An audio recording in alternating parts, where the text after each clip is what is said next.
พ้อกันอีกแล้ว พ้อกันอีกแล้วพี่น้อง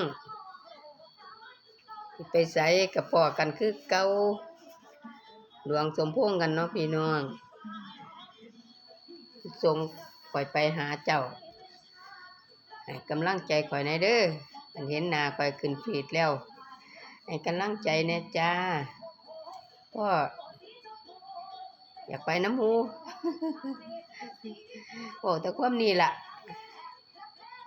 อยากหลาย อยากไปนำหมู่จ้าให้กำลังใจแหน่เด้อเฮ็ดจั่งใดก็ช่วยเหลือกันแหน่เด้อจ้าเบิ่งข้อยแหน่เป็นจั่งใดก็ได้ข้อยก็ว่าสิสู้นั่นล่ะว่าสิสู้ให้มันพู้นล่ะจน